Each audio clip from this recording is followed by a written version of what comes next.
सोने कथरियावा सजावेनी गौरा पीपरा पूजन चली जा।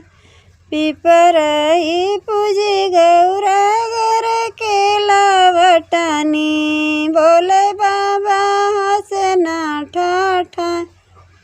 कवना कवना बारा मंगलू वे गौरा पीपरा पूजन तू जा।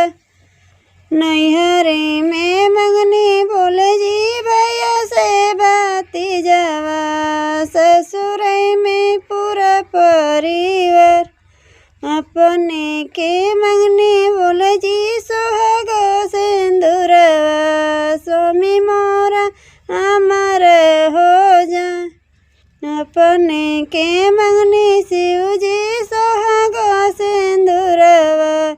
स्वामी मोरा